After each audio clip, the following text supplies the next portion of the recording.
Okay, well, thanks, Fidel, for joining in on this session again.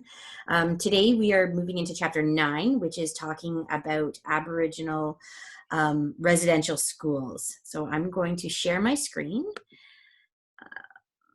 As you're doing this, let me give a little bit of background. So, this is probably one of the most crucial chapters to understand. Well, actually, along with the previous one, but this will show you why there's so much resentment against authority.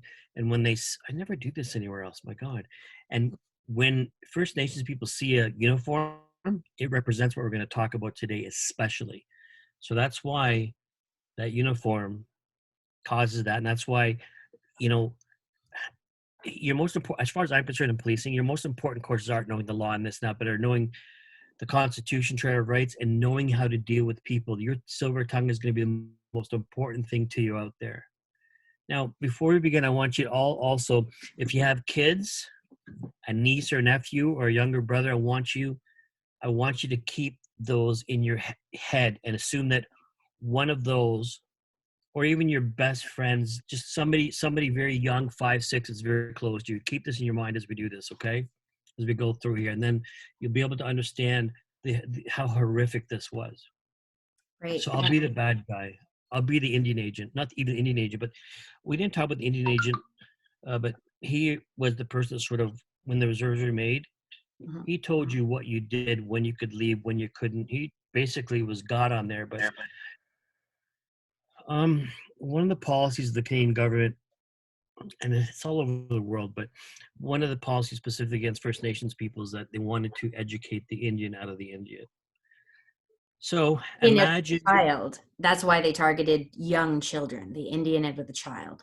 exactly, yep.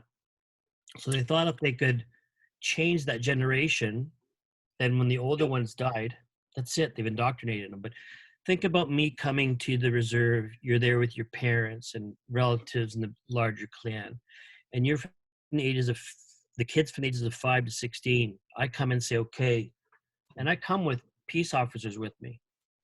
I say, you. And you have no choice. If your parents are getting in the way, we take care of them and arrest them. So not only that, but Indigenous children are only allowed to attend schools dedicated for them. A lot of them are run by the churches, or the federal government actually paid them to do it. There's a lot of horrific stuff that you're going to find out from this thing, but they were church-run, government-funded, specifically for Indigenous children, designed to prepare them for life in a white society. Let's say Liz and I were sister and brother. We'd hardly see each other. Yes, and they separated. Not only did they take the children away, but they also separated the boys and the girls, and they didn't allow siblings to communicate because they didn't want that bond. Anything cultural or family related, they were trying to wipe out. And what's interesting about the residential schools is this is the only schooling that was available to them. They were Exactly. forced to go. So let's move on. And like you saw, it begins in the 1940s. But I want you to go and do a Google search and type in this: when was the last residential school closed? You'd be blown away to find out it wasn't too far. It wasn't too long ago. And when we think of schools, we like to think of education, but the purpose of these schools was not education. The purpose of these schools was assimilation, with the main primary objective was to, like you said, take the Indian out of the child. Only half of their day was actually spent in school. Uh, the other half of the day was teaching them technical skills. So the girls were taught to clean and do domestic chores, and the boys were taught like agriculture and maintenance, but they were using that on the facility, so it was almost like child labor. So they wasn't primarily to educate, but they said, but the quality of education was actually very, very low, right? The majority of people, by the time they graduate grade, were at a grade 5 level of education. So basically, like Liz was mentioning, just to harp on that a little bit further, is they weren't given the education that was needed compared to, say, let's just use the word white for now, okay? Or the no, let's use the word white actually, because I think it's really, it is what it is at this time, right? So they weren't even given the education at the same time, even though they were teaching technical skills. they knew that they were not going to put them out or hire them or get them hired, right? That was already there. I mean, they'd rather get between the two people. Of course, we know who the job's going to go to. It's implied. And they did a lot of work on them. I mean, yeah, they basically worked for what they ate and grew what they ate too. I mean, they put them to work. They put them to work big time. So you already mentioned this, that they're mainly headed by the churches. Nuns were often working there.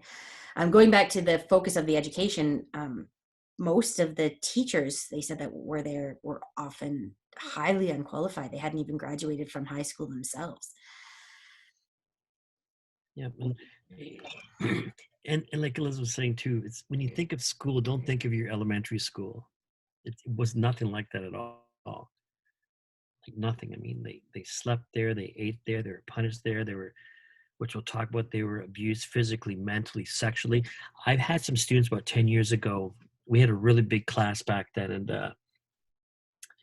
I had some students find out some just horrifying stuff that they on their own went and dug and found out. There's stuff that the church to this day will not release. That's how bad some of this stuff is.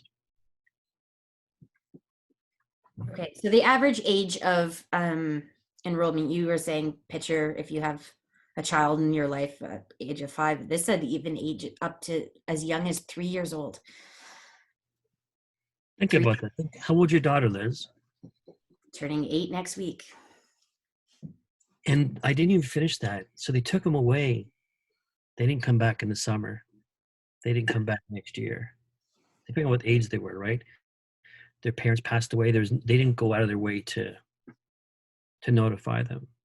Some kids ran away. Some kids died by TB and stuff, right? Like they're finding Monte Cohoco was the First Nation liaison officer. Actually, had a few aunts that were there. So when he would come to class and talk, he found it very hard because he actually was, and this actually affects the whole social aspect of people and love and that stuff too. It's like, if you go back to the what are those monkeys called? Rhymes? No, those monkeys that they did psychological tests on about love and not loving at a real monkey. Monkeys, yeah.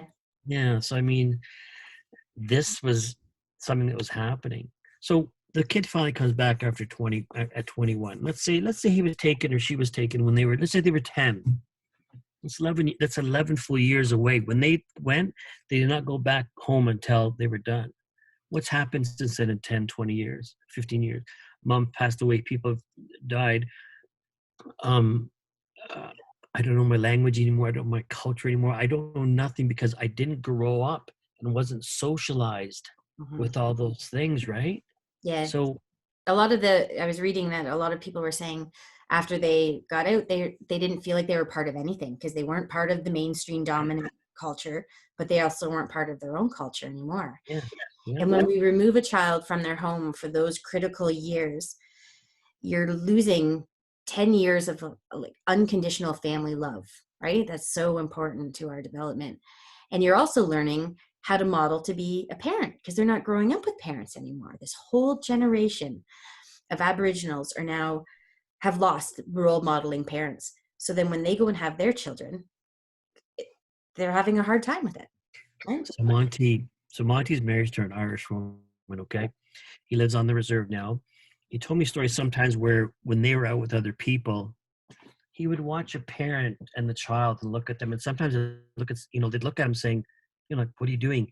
He's watching and learning what he never had. And that's just not him. That's everybody there. They don't know how.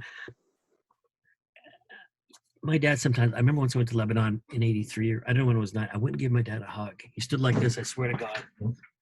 Because when he was younger, he wasn't like that the way I would kiss my child and do this and do that. So imagine that, multiply it by a millionth degree. You don't know how to socialize. You don't know how to love. You don't know how to show tenderness because it wasn't shown to you. Right? Yeah. So we talked about this. The quality of education is poor. The staff are unfit to teach. And students spend half of their day in labor and not even in education. And labor took precedence as that, right? That was the most important thing. Yeah. Let's talk about the health conditions a little bit. So if we compare on any characteristic then and even now, even right now, when you compare what's not a common health issue? Um, could be malnutrition. It could be a kind of an illness. But back then, I mean, it was horrific. You had really bad analogy at this time, but unfortunately, there's some in the corona the virus that's going on right now. There's some nursing homes around that we have exorbitant amount of elderly people passing away for a number of conditions. It was the same thing here. Like they're estimating $3,200 kids died. I bet you it was more. Death rate 50%. Up They to, can yeah. identify over 500 kids. I mean, this Dr. Peter Bryce, he was commissioned to inspect the schools, right? And he wrote, like, he was brutal. And he said, this is what's going on. Today we would be aghast, but back then it was even in the news and nobody cared. Like it was actually headline in newspapers and just And that people children being weren't dumb. often even, unless they were like critically ill and on their deathbeds, they weren't often even sent home. So it says up, some schools had a death rate of up to 50%. That would include those critically ill that were allowed to go home, but many of them weren't.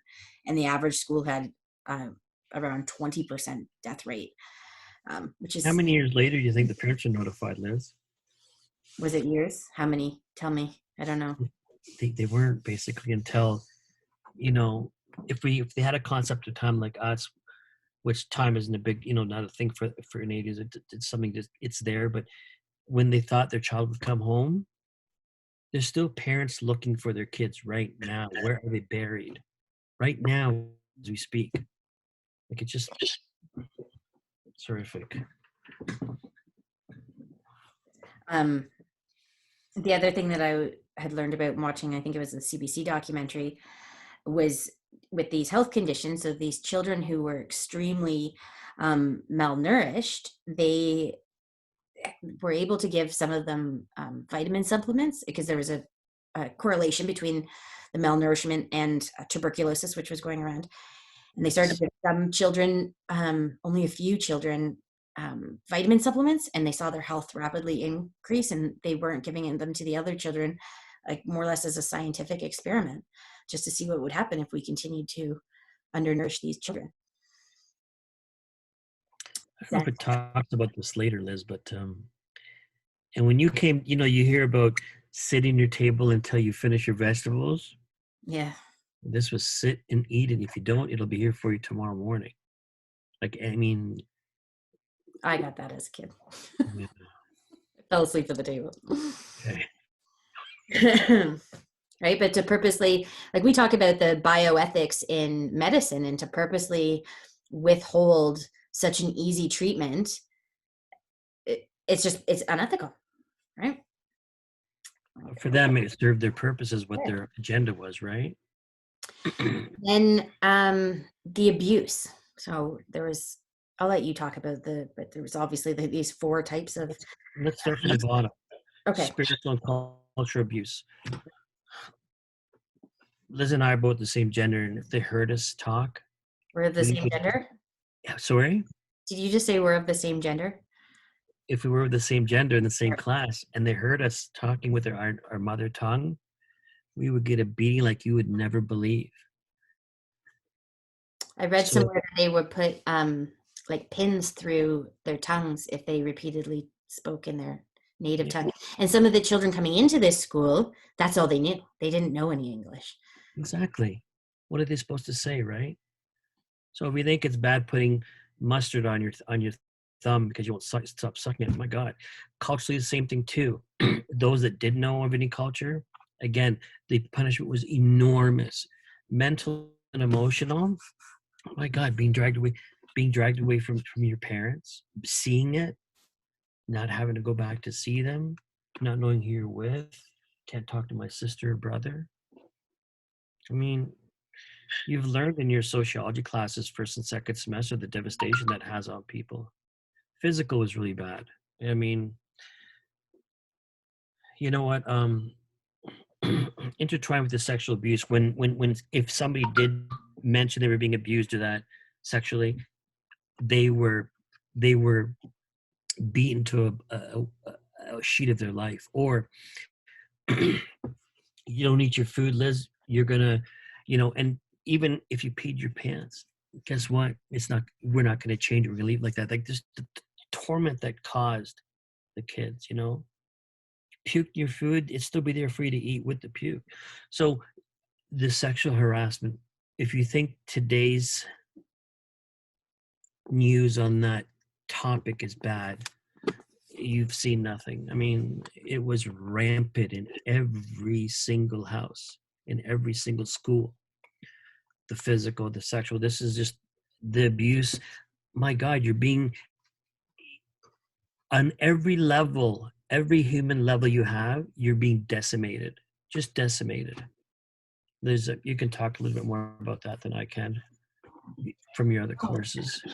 I I read this. I think it was the Fifth Estate, or maybe it was the CBC, and they were saying that it was so bad that these, and the schools were often quite far away from the Yes, right. They wanted them away as far away as possible, but the exactly. children often didn't know it, and these three boys ran away, and supposedly the story is that they told the parents 5-10 years later is that they fell through the ice and got swept out to sea, but the parents are, they said, we know they were brought back and beaten, and just like what you said, they're trying to search, still to this day they're trying to dig up the lands nearby to try and find the remains of their children. Yep, exactly.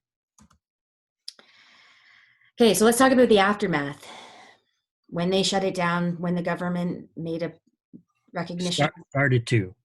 started to, when the Mhm. churches acknowledged it, what was done for the survivors? Honestly, there was really nothing done until Recently. let's look at the second line. The government began funding. This was a profit making scheme. No two ways about it. They've even admitted it at the end of the day, because they got paid on a per capita basis per student they had, right? But once they started to talk about the stuff, they found out more people found out how intrusive and how deep the abuse went. Nothing was really done until, until really modern history, our time now, in the past 20, maybe 30 years. When I say starting to be done, I mean starting to talk about it. There's been, the government has put some financial and non-financial things forward to help people with respect to counseling and whatnot. Um, I mean, the 60s scoop, which is what they call this last line, the 60s scoop. So the welfare departments, so this, I'm not sure what the proper terminology would be today, but they thought, and some of them did, they thought, you know what, instead of putting them back with Indigenous parents, they put about 40% of them at least in non-Indigenous homes. Again, this is putting them out from what they are. I mean, there's a lot of sociological things that have come out of this, with respect to criminal uh, jails, redivision, all kinds of stuff like that because of this.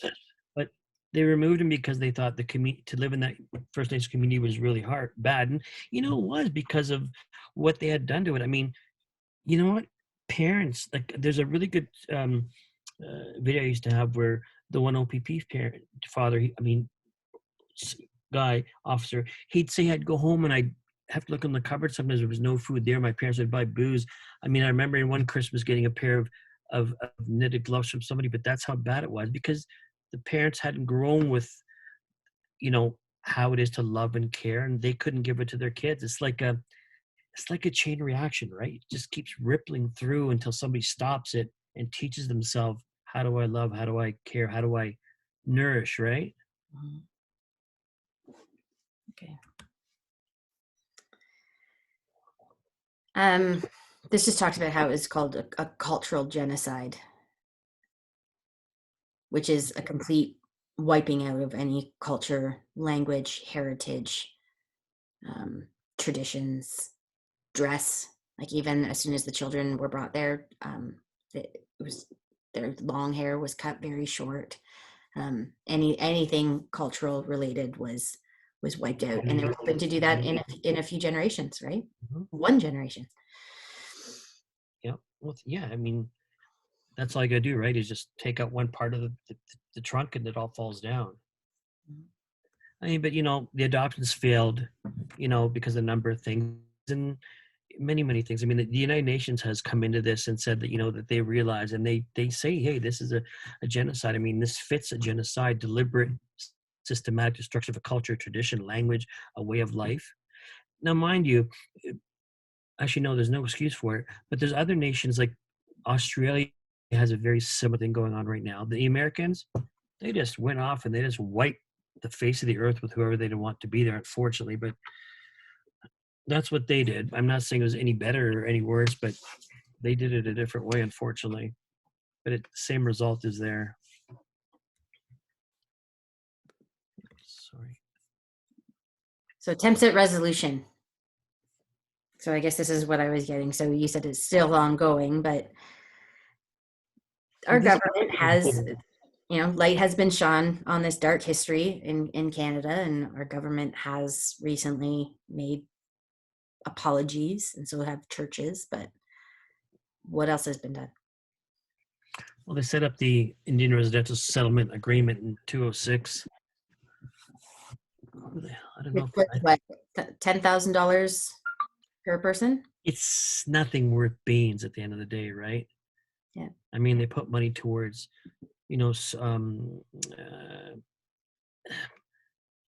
counseling, I guess would be a good term for it, and public awareness. But they're trying to.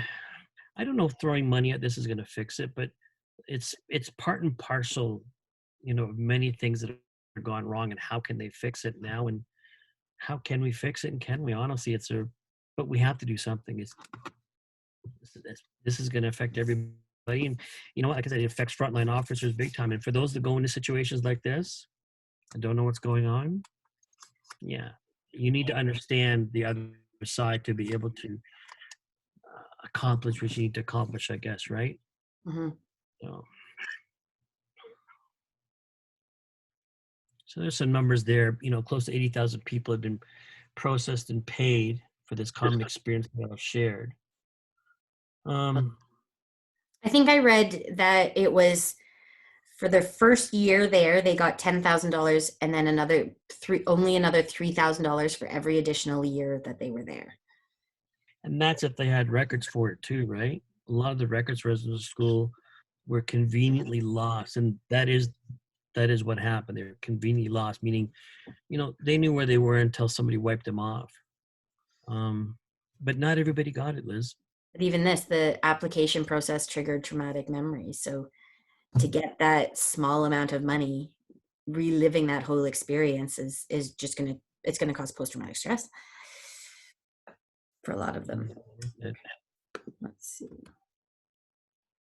Can you talk about the Truth and Reconciliation Commission? I can a little bit. So you've heard about this title in many different areas, not just Canada, but basically it's saying, let's actually dig to the root of what happened, and let's see if we can fix it from there. So if we have a full understanding of everything, an honest, upfront understanding, then we can work towards making things better. So 2008 to 2013, I don't know if it started with anyway, I don't know which government it was. I think the Liberals, and then the PCs took it over. But basically, it was a 5-year mandate. It says complete without holding any kind of formal hearings. Okay, so again, this was an ad hoc scenario, no public inquiry, and they said we're not going to conclude any. So to be completed without holding any formal hearings or acting as a public inquiry or conducting any legal or formal legal process. So they identified 7 tasks. Identify what happened, what was the cause, what were the effects, how can we. I'm just sort of guessing at some of those. Those aren't all of them, but the big thing is that survivors want to say, look, this is what happened. This is why things are like this. 2008, they launched a project to to find the missing kids. You know, we've seen them go out to see if, you know, there's oral history of where the schools were, and you know, and they can tell now where there's burial spots, right? So they've been looking at that, and they released the final report just 4 years ago Hmm. under the Trudeau government that apologized as well, but it's still not fixed.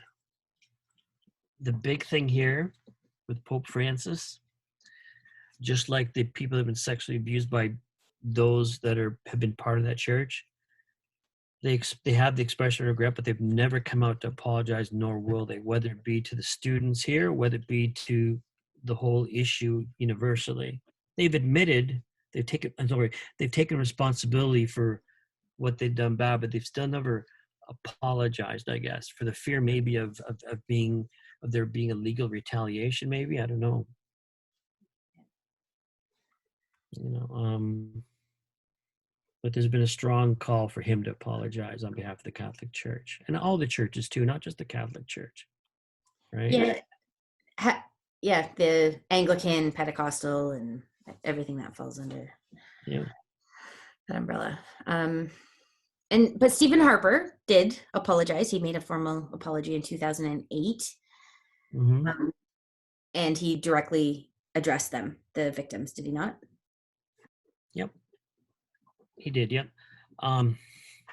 So not just the victims themselves, but they also talk about collateral victims, Yeah. which are the kids, the parents, the grandparents, anybody that was affected by this, whether it be direct or because you Everybody. know there is no, I mean, everybody was affected, right?